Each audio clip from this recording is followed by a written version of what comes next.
There are crimes that make you afraid of the dark, and then there are crimes that make you afraid of the mind. In the dead of night, when the city surrendered to sleep, something unseen moved through ordinary streets and ordinary homes. No warning, no clear reason, just a silence where fear should have been, an emptiness where conscience should live. Those left behind asked the same question over and over. What was he thinking? Was his mind loud with chaos or terrifyingly quiet? Did he feel power in those moments or nothing at all? Psychologists tried to explain it, police tried to predict it, the public tried to understand it, but understanding a mind like this is like staring into a void. The longer you look, the more it looks back. So we're left with the question that has haunted every case like this across decades and continents. Was he born this way, or was he slowly shaped, fractured by the world around him? Because if darkness can grow quietly inside a human being, unnoticed, then the most frightening thought isn't what he did, it's how close he once looked to everyone else.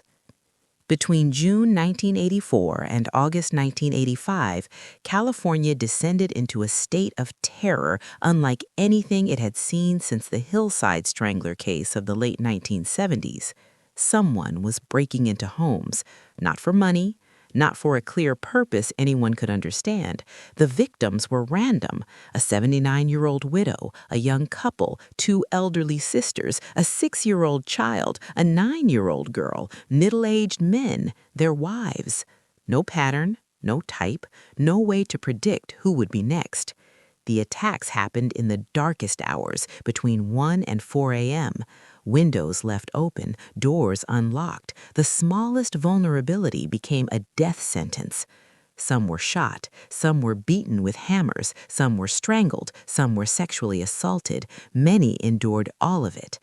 And in the aftermath, investigators found strange symbols, pentagrams drawn in lipstick, on walls, on bodies, victims forced to swear allegiance to Satan before they died.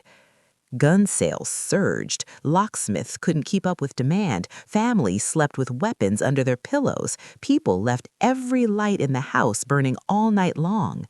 Because the most terrifying thing wasn't just what was happening. It was that no one, absolutely no one, knew why or who would be next. This is a story of how one man brought an entire state to its knees, and how the smallest mistakes, his and law enforcement's, would determine who lived and who died. To understand what happened in California in 1985, we have to go back 25 years to El Paso, Texas, to a family that had no idea they were raising a monster. At 2:07 in the morning on February 29, 1960, a leap year, Mercedes Munoz Ramirez gave birth to her 5th child at a hospital in El Paso. She named him Ricardo Leyva Munoz Ramirez. The family would call him Richard, or Ricky. He was the youngest of 5 children born to Mercedes and her husband, Julian Tapia Ramirez. Julian and Mercedes had met when they were both just 14 years old in Juarez, Mexico. When Mercedes's family moved, Julian followed. They married in 1948 and crossed into the United States, searching for a better life. Julian found work as a laborer on the Santa Fe Railroad. Mercedes worked long hours at Tony Lama's boot factory. They had 4 children before Richard: Reuben, Joseph, Robert, and Ruth. By all accounts, they were a working-class family trying to survive. But beneath the surface, something was already going wrong. All 5 Ramirez children were born with medical problems, birth defects, respiratory issues, bone deformities. There were 2 reasons. First, throughout the 1950s, the United States government was conducting nuclear weapons tests in New Mexico. Radioactive fallout drifted across the desert, contaminating the water, the soil, the livestock. People drank the milk, ate the meat, breathed the air. Second, in 1959, while pregnant with Richard, Mercedes worked in the boot factory mixing industrial chemicals, benzene, xylene, toluene, toxic substances. No one told her they were dangerous. No one gave her protective equipment. Richard was born into a body already compromised. At age 2, Richard tried to climb a dresser to reach a radio. He loved music, loved to dance. The dresser fell. It crushed his head, leaving a large laceration across his forehead. At age 5, he was playing on a swing at a playground when the seat struck him in the head, knocking him unconscious. After that, the seizures started. By age 10, doctors diagnosed him with temporal lobe epilepsy. He would have grand mal seizures in the middle of class at school, violent, full-body convulsions that terrified the other children. But the seizures weren't the worst part. Julian Ramirez had been a police officer in Ciudad Juarez before immigrating to the United States. He was a hard man, an angry man. Those who knew the family say Julian had a violent temper. When he drank, which was often, the violence escalated. If the children did anything he considered wrong, he beat them. If Mercedes spoke out of turn, he beat her. Richard later told psychologists that his father once tied him to a cross in a cemetery as punishment. To escape the beatings, Richard would run away and sleep in that same cemetery, among the dead, where it was quiet, where no one could hurt him. He was a child, hyperactive, aggressive, struggling with epilepsy and a violent home, but still just a child. And then came the person who would change everything. 1972, age 12. At age 12, Richard met the man who would become his role model, his mentor, his closest friend. His older cousin, Miguel Valles, called Mike. Mike was a U.S. Army veteran of the Vietnam War, a man Richard idolized. But Mike had brought something back from the war, something dark. Miguel Valles suffered from what we now understand as severe PTSD and schizophrenia. But in the early 1970s, these conditions weren't well understood, especially in working-class Mexican-American communities. He went untreated. Mike befriended young Richard, took him under his wing, and slowly, methodically, he exposed the 12-year-old boy to horrors most people never see in a lifetime.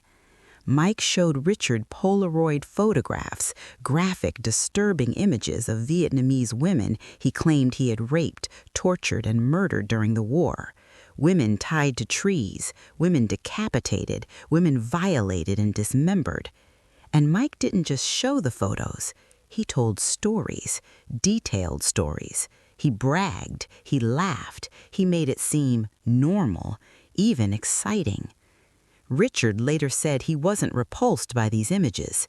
He was fascinated. Mike also taught Richard practical skills, how to move silently, how to break into buildings, how to fight, how to kill.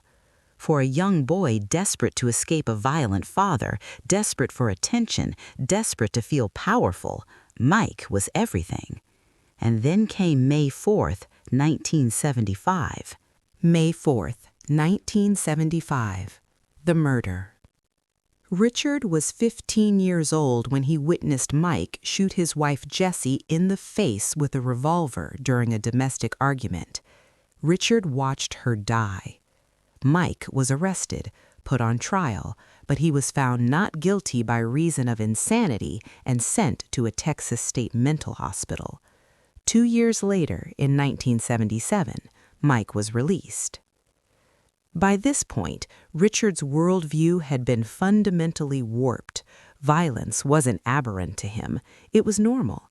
It was what men did, and the people who committed it, like his father, like Mike, faced no real consequences. He learned that power came from fear, that cruelty could be rewarded, that empathy was weakness. 1973 to 1978, The Descent. After witnessing the murder, Richard spiraled. Shortly after turning 14, he began using LSD frequently. He dropped out of school at 17. He moved in with his sister Ruth and her husband Roberto, a peeping Tom who took Richard along on his voyeuristic nighttime activities, teaching him to spy on women through windows. Richard got a job at a Holiday Inn. He used his master key to steal from guests. He molested children in the elevator. When a woman's husband caught him attempting to rape her in a hotel room, he was fired, but never prosecuted. By 17, he had his first arrest, placed in juvenile detention for petty crimes. He was 22 when he received a probationary sentence for marijuana possession. By that same year, he had moved permanently to California, and by then, the transformation was complete. The boy who slept in cemeteries to escape violence had become something else entirely. The first victim, April 10, 1984, San Francisco, California. For decades, investigators believed Richard Ramirez's first murder occurred in June 1984. They were wrong. On April 10, 1984, in the basement of a residential hotel in San Francisco's Tenderloin district, the body of 9-year-old May Leung was discovered. She had been raped, beaten, stabbed, and strangled. Her body had been hung from a pipe. It was brutal beyond comprehension, and for 25 years it went unsolved. It wasn't until 2009, 4 years before Ramirez's death, that DNA evidence conclusively linked him to May Leung's murder. She was his first known victim. She was 9 years old. Ramirez was living in that same hotel in April 1984. He had lured May into the basement, but police in 1984 had no way to connect him to the crime. No fingerprints, no witnesses, nothing. So the case went cold, and Ramirez went free. For 2 months, there was nothing. He waited, planned, and then, on a summer night in June, he struck again. June 28, 1984, Glassell Park, Los Angeles. Jenny Vinco was 79 years old. She lived alone in a small apartment in Glassell Park, a quiet neighborhood in northeast Los Angeles. On June 28, 1984, her son came to check on her.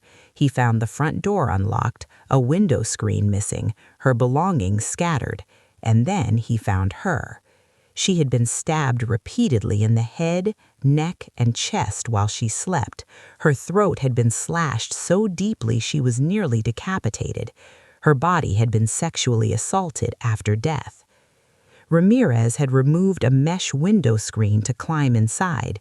He left a fingerprint on it, but in June 1984, there was no computerized system to match it.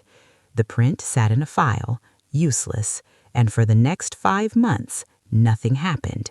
Ramirez vanished, waited, and Los Angeles had no idea what was coming. March 17, 1985, the terror begins.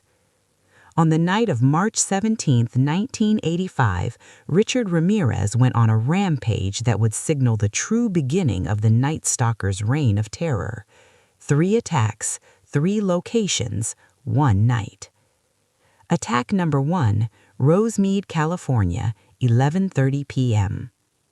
Maria Hernandez was 22 years old. She pulled into her garage in Rosemead after work. As she stepped out of her car, a man appeared from the shadows. He raised a gun, a .22 caliber revolver, and fired at her face.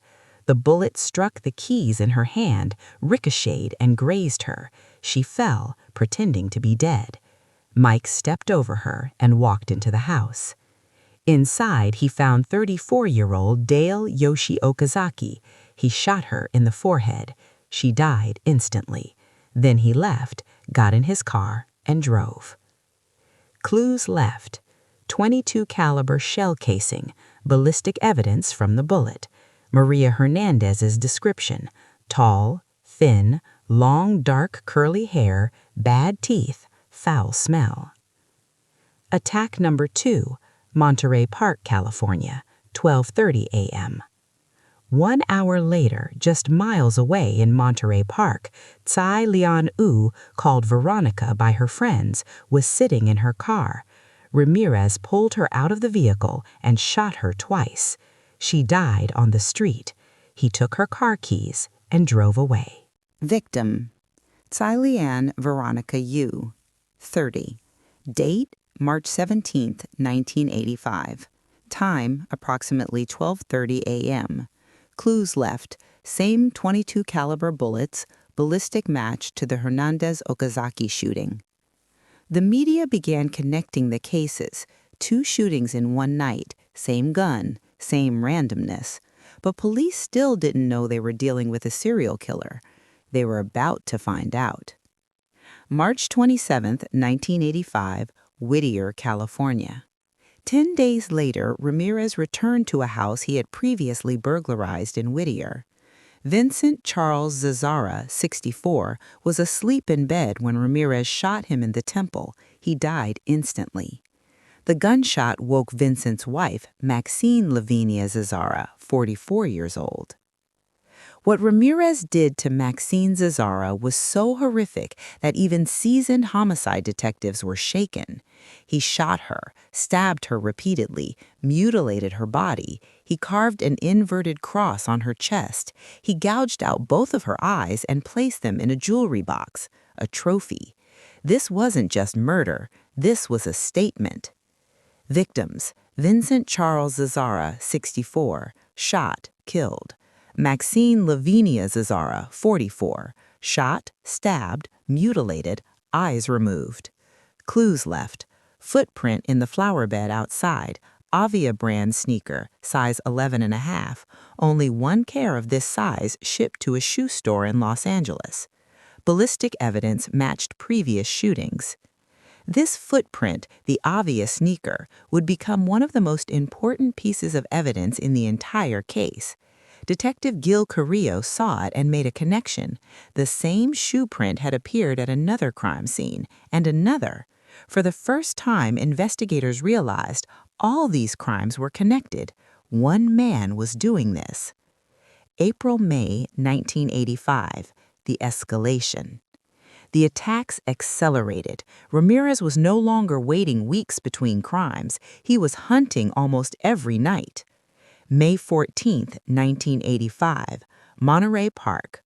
William Doy, 66, was shot in the head, killed. Lillian Doy, 56, survived. Ramirez shot William Doy in the head while he slept, but William managed to call police before he died, saving his wife's life. Lillian Doy told police her attacker had severely decayed, rotting teeth and a terrible smell. Clues: description of bad teeth, foul body odor, .22 caliber bullets.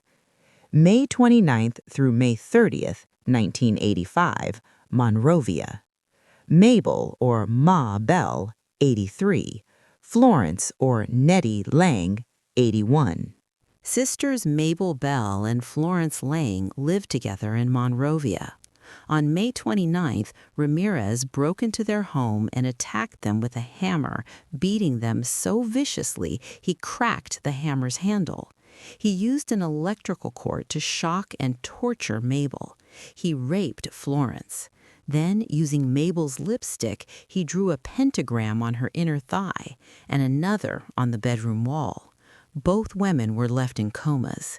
Mabel Bell died from her injuries. Florence Lang survived, but was never the same. The same night in Burbank, Ramirez raped 42-year-old Carol Kyle while her 11-year-old son was handcuffed in another room. He forced her to swear to Satan. Then he left. The boy heard everything. June 27, 1985, Arcadia.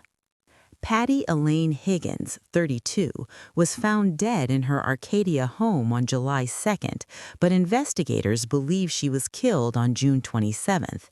She had been sodomized, strangled, and her throat slashed. The crime wasn't discovered until she failed to show up for work. July 1985. The hunt intensifies. By July 1985, Los Angeles was in a full-blown panic. The media had a name for the killer now, the Night Stalker. Gun stores couldn't keep up with demand. Locksmiths were booked solid. People slept with their lights on, their windows locked, their doors bolted, because no one knew where he would strike next or who he would choose. July would be his bloodiest month. July 2nd, 1985, Arcadia. Mary Louise Cannon, 75, was found beaten to death in her Arcadia home. Her throat had been slashed. July 5th, 1985, Sierra Madre. Whitney Bennett, 16, survived. Whitney Bennett was just 16 years old when Ramirez broke into her home in Sierra Madre. He beat her with a tire iron, strangled her with a telephone cord, but miraculously, somehow, she survived. She would later testify against him. July 7th, 1985, Monterey Park. Victim: Joyce Lucille Nelson, 60. On July 7th, Ramirez killed 60-year-old Joyce Lucille Nelson in her Monterey Park home. He beat her to death with a blunt object, and then he left a mark, literally. Police found obvious sneaker footprints on the side of her head. He had stomped on her face, and they found the same shoe prints on the concrete outside her home. Clues: obvious shoe prints on victim's face, obvious shoe prints outside. This was definitive proof. The same killer, the same shoes. That same night in Monterey Park. Victim: Sophie Dickman, 63, survived. Less than a mile away, the same night, Ramirez broke into 63-year-old Sophie Dickman's home and sexually assaulted her. During the attack, he kept saying, "Don't look at me, don't look at me." She survived. July 20th, 1985, the night of horror. July 20th, 1985 was one of the darkest nights in Los Angeles history. Ramirez attacked 3 locations, killed 4 people, raped 1 woman, all in a few hours. Attack number 1, Glendale. Victims: Max Knighting, 68, Leila Knighting, 66. Ramirez purchased a machete earlier that day. That night, he drove a stolen Toyota to Glendale and broke into the home of Max and Leila Knighting. He hacked them with the machete while they slept. Then he shot them both in the head with a .22 caliber handgun. Their bodies were discovered by their son the next day. Attack number 2, Sun Valley, minutes later. Chinarong Kovananthan, 32, killed. Somkid Kovananthan, 29, raped but survived. Their 8-year-old son, bound, not physically harmed. Minutes after the Knighting murders, Ramirez broke into the home of the Kovananthan family in Sun Valley. He shot 32-year-old Chinarong Kovananthan in the head while he slept, killing him instantly. Then he awakened Somkid, Chinarong's wife. He bound their 8-year-old son and dragged Somkid through the house, demanding valuables. He forced her to swear to Satan. Then he raped her repeatedly. Somkid survived. She described her attacker: bad teeth, foul smell, tall and thin. The description was getting clearer. Clues: consistent victim descriptions, .22 caliber bullets, forced satanic oaths. August 1985, the final days. By August, the Night Stalker task force had been formed. Detectives Frank Salerno and Gil Carrillo were leading the investigation. They had evidence: the obvious shoe prints, ballistic matches, witness descriptions, but they still didn't have a name. Ramirez was growing bolder and more reckless. August 5th, 1985, Northridge. Christopher Peterson, 38, survived. Virginia Peterson, 27, survived. Ramirez shot Christopher and Virginia and their Northridge home. Both survived. The attacks were getting sloppier. Witnesses were surviving. August 8, 1985, Diamond Bar. Elias Abawath, 35, killed. Sakina Abawath, 27, raped but survived. In Diamond Bar, Ramirez shot 35-year-old Elias Abawath in the head while he slept. He raped Sakina's wife, then ransacked the house. Sakina survived. She described her attacker: bad teeth, foul smell, tall and thin. August 17th to 18th, 1985, San Francisco. Feeling the pressure in Los Angeles, Ramirez fled north to San Francisco. On the night of August 17th, he broke into the Lake Merced home of Peter and Barbara Pan. Victims: Peter Pan, 66, killed. Barbara Pan, 62, survived.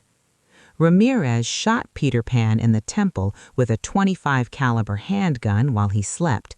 He died instantly. He beat and sexually assaulted Barbara, then shot her in the head. Miraculously, she survived. Before leaving, Ramirez drew a pentagram on the bedroom wall in Barbara's lipstick. He wrote "Jack the Knife," a reference to the Judas Priest song "The Ripper." Correction: the script originally attributed Jack the Knife to the AC/DC song Night Prowler. This is incorrect. The phrase "Jack the Knife" comes from the Judas Priest song "The Ripper." Ramirez was a known AC/DC fan, and their song Night Prowler is thematically linked to his crimes, but it is not the source of this phrase. And he left another obvious shoe print. Clues: pentagram in lipstick, Jack the Knife written on the wall, obvious shoe print, ballistics matched to Los Angeles cases. On August 23, 1985, San Francisco Mayor Dianne Feinstein held a press conference. She wanted to calm the public, to show them police were making progress. But in doing so, she made a catastrophic mistake. The obvious shoe print was one of the most closely guarded secrets in the investigation. Only the killer and police knew about it. Until now. Ramirez was watching the news that night. According to reports, he walked to the middle of the Golden Gate Bridge and threw his size 11.5 obvious sneakers into the bay. The evidence was gone. You do not understand me. I do not expect you to. You are not capable of it. I am beyond your experience. I am beyond good and evil. Legions of the night, night breed, repeat not the errors of the night prowler and show no mercy. I will be avenged. Lucifer dwells within us all. He was sent to San Quentin State Prison's death row. He would never leave. 1989 to 2013, San Quentin State Prison. Richard Ramirez spent 23 years on death row. He never expressed remorse, never apologized to victims or their families. He spent his time reading about serial killers, writing letters, and receiving visits from an unexpected group, women who were obsessed with him. The Marriage, 1996. One of those women was Doreen Leoy. She was 30 years old when she saw Ramirez's mugshot on TV in August 1985. She was a magazine editor for Tiger Beat, a successful, seemingly normal woman from Burbank, California. She said she saw something in his eyes, something that captivated me. She began writing him letters. Dozens of them, 75 letters over 11 years. She visited him 4 times a week at San Quentin. She insisted he was innocent. On October 3, 1996, they were married in a ceremony at the prison. Doreen wore a white wedding dress. Ramirez refused to wear a gold wedding band because he said Satanists don't wear gold, so she bought him platinum. Her family disowned her. Actor John Stamos, whom Leoy had helped early in his career, called her a very lonely woman and Ramirez a monster. But Doreen didn't care. She told CNN, "He's kind, he's funny, he's charming. I think he's really a great person. He's my best friend." 2009, the end of the marriage. The marriage lasted 13 years, but in 2009, DNA evidence conclusively linked Ramirez to the 1984 rape and murder of 9-year-old Mei Liang, his first known victim. Doreen stopped visiting. The relationship ended. She never spoke publicly about it again.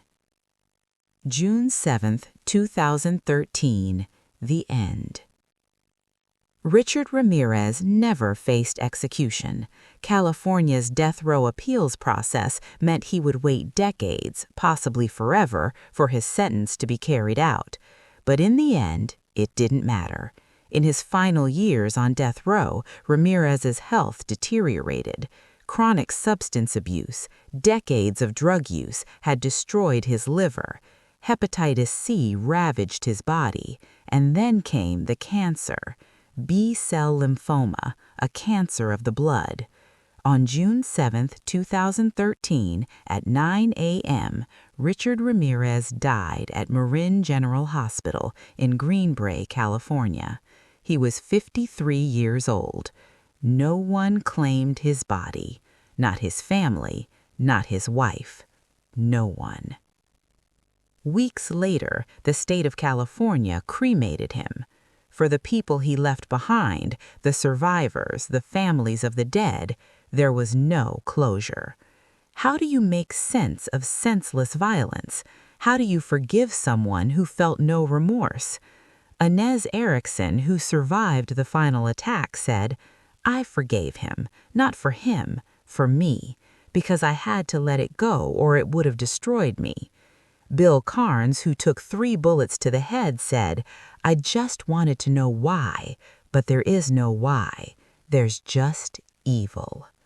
Inez Onis, who was abducted and assaulted in 1985, said, "I'm not that little girl anymore. He doesn't get to define me." The victims of Richard Ramirez were not statistics. They were people. Jenny Vinkow, who loved to dance, Dale Okazaki, who worked at a travel agency, Tsai Lian Yu, who dreamed of becoming a lawyer, Vincent and Maxine Zazara, married for 32 years, William and Lillian Doi, who had just celebrated their anniversary, Mabel Bell and Florence Lang, sisters who lived together, Patty Higgins, a mother, Mary Louise Cannon, a grandmother, Joyce Nelson, who baked cookies for her neighbors, Max and Leela Kneiding, who died in their sleep, Chinarong Kovananth, a father, Elias Abawath, who never saw his children grow up, Peter Pan, an accountant, and Mei Liang, 9 years old, with her whole life ahead of her. They deserve to be remembered, not him.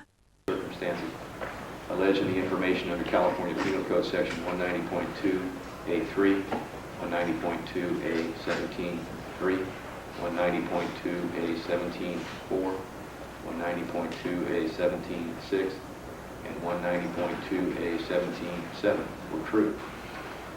And the jury, having previously, to wit, on October 4, 1989, found that the penalty shall be death. And this court, having on November 7, 1989, denied your motion for new trial and application for modification of verdicts and findings imposing the death penalty, it is the order of this court that you shall suffer the death penalty for each of the 19 special circumstances found true. Said penalty be inflicted within the walls of the state prison in San Quentin, California, in the manner prescribed by law and at a time be fixed by this court in the warrant of execution. You are remanded to the care, custody, and control of the Sheriff of Los Angeles County to be by him delivered to the warden of the state penitentiary in San Quentin, California, within 10 days from the date hereof, in the usual course of his duties, for the execution of the sentence on the offenses of murder in the first degree contained in counts 2, 5, 8, 9, 11, 13, 20, 24, 29, 30, 32, and 40 of the information, which you have been found guilty, and the 19 special circumstances having been found to be true, to be held by him pending the final determination of your appeal in this matter, which is automatic. the said sentence to be executed upon the final determination of said appeal, in order to be held by him during said period of time until further order of this court. It is so ordered, and this is signed and done in open court this 7th day of November, 1989. I now sign the document.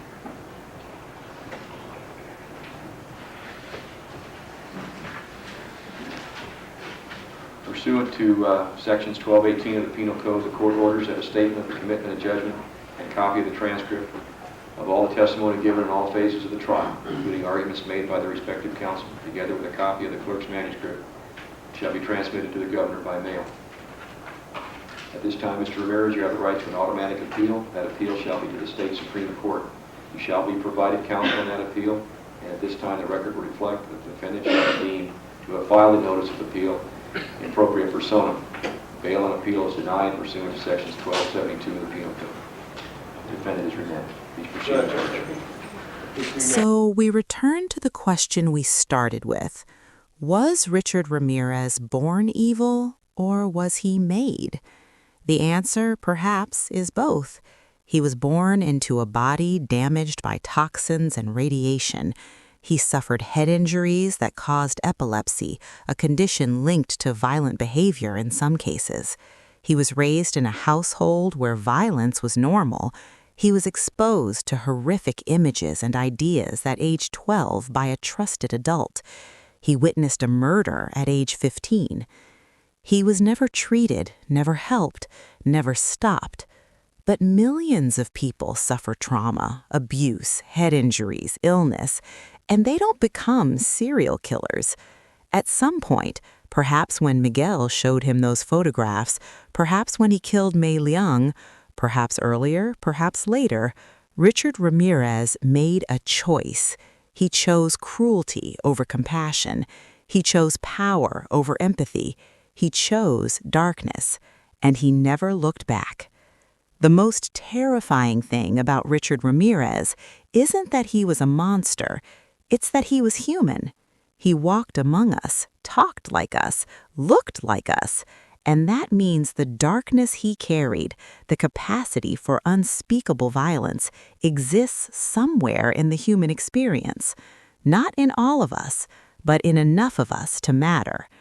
The Night Stalker is dead, but the questions he left behind remain.